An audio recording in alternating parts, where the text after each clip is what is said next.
नमस्कार, स्वागत है आप सभी का लोक सत्य में। मैं हूं आपके साथ मनीष झा। एलएसी पर चल रहे सीमा विवाद पर भारत के कड़े रुख और भारत द्वारा बनाए गए दबाव के बाद चीन बौखला गया है, चीन तिलमिला गया है और चीन ने भारत के खिलाफ एक नई साजिश की है।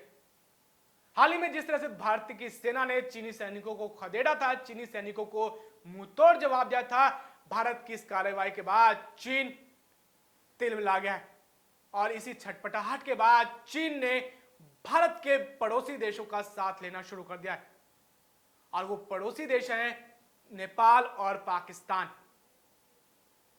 जिस तरह से 29-30 अगस्त की रात, 31 अगस्त की रात और 1 सितंबर को चीनी सेना ने भारत की सीमा में घुसपैठ की कोशिश की थी, जिसके बाद भारत की सेना ने बड़ी कार्रवाई करते हुए चीनी सैनिकों को खदेड़ा और साथ ही कई चोटियों पर कब्जा किया। इस कार्रवाई के बाद चीन जबरदस्त तिलमिला गया है और इसी के मद्देनजर चीन अब पाकिस्तान और नेपाल के सहारे टिका है। चीन ने पाकिस्तान और नेपाल को फंडिंग करना शुरू कर दिया है। जहां एक तरफ चीन पहले से ही आतंकवाद को बढ़ाने के लिए पाकिस्तान की मदद कर रहा था, तो दूसरी तरफ अब नेपाल में भारत विरोधी संगठनों को बढ़ाने के लिए नेपाल को फंडिंग कर रहा है।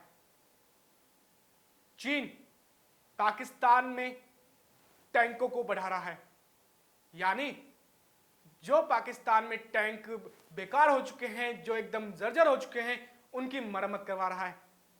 साथ ही साथ चीनी सेना का सबसे प्रमुख युद्धक टैंक BT-4 का तकनीक पाकिस्तान को दे रहा है और 350 से ज्यादा टैंकों का निर्माण कर रहा है BT-4 तकनीक के द्वारा।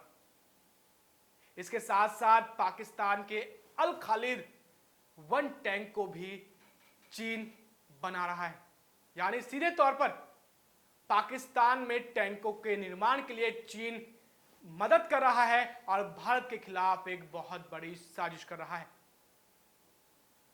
चीन पाकिस्तान के साथ साथ नेपाल की भी मदद कर रहा है, क्योंकि हाल ही में जिस तरह से भारत और नेपाल के बीच जो सीमा विवाद को लेकर जिस प्रकार से नेपाल की तरफ से जानबूझकर तनाव पैदा करने की कोशिश की गई थी, उसी का फायदा उठाकर चीन नेपाल को फंड कर रहा है और साथ ही भारत के खिलाफ नेपाल को उकसा रहा है और नेपाल चीन की बात मानकर चीन की मदद कर रहा है और भारत के खिलाफ अपने सैनिकों को सीमा पर तैनात कर रहा है।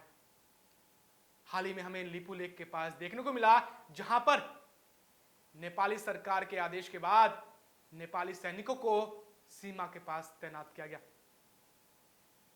यानी आप देख सकते हैं किस प्रकार से चीन की बौखलाहट अब साफ रूप से नजर आ रही है और इसी के मद्देनजर चीन पाकिस्तान और नेपाल का सहारा ले रहा है। जहां चीन पाकिस्तान और नेपाल का सहारा ले रहा है, तो दूसरी तरफ चीन भारत से बातचीत का राग भी अलाप रहा है, क्योंकि चीन के रक्षा मंत्री ने भारत के रक्षा मंत्री से मुलाकात की इच्छा जताई है। क्योंकि जिस तरह से भारत की सेना ने एलएसी पर चीनी सेना के खिलाफ कार्रवाई की और साथ ही चीनी सेना को मुंहतोड़ जवाब दिया, उसके बाद अब चीन बातचीत पर फिर अड़ गया है।